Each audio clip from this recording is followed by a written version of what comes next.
baju kencinglah suasa.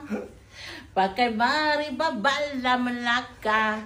Hari ini Alif Aziz akan nyanyi berbaju. Yeah, bukan berjaket. tidak. Berjaket. Berjaket. Baju dan jaket double, kakak double. Okey. Okay, kakak sini. Kita akan persembahkan lagu Bilik Air tak nak pakai baju. Kenapa dia jadi hitam pula baju tu? Gelap kan? Jadi gelap. Jadi comel lah lagu ni. Oh, dia gini ho. Dia matching. Dia matching dengan frok kakak. Terang masalah dia tu. Matching. Kalau terang masalah, dia matching dengan frok kakak. Frok koko tu bubu koko gitu. Kalau terang masalah lah kakak. Nyanyi dalam toilet viral. Handsome gue gitu dah.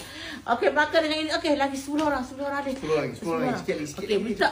Ni. Dia artis, takkan artis nak suruh minta share. Saya manager artis. Share satu kali. Awak legging ke guys? Legging ke? Tak. Okey. Okey, share satu kali tak? Handsome. Wow. Okey, siapa yang nak dengar lagu Dia Laubas, sabar. Kita akan bagi lagu Dalam Bilik Air dulu. Yang tadi saya tunjuk tu. Siapa yang representable tu? Siapa?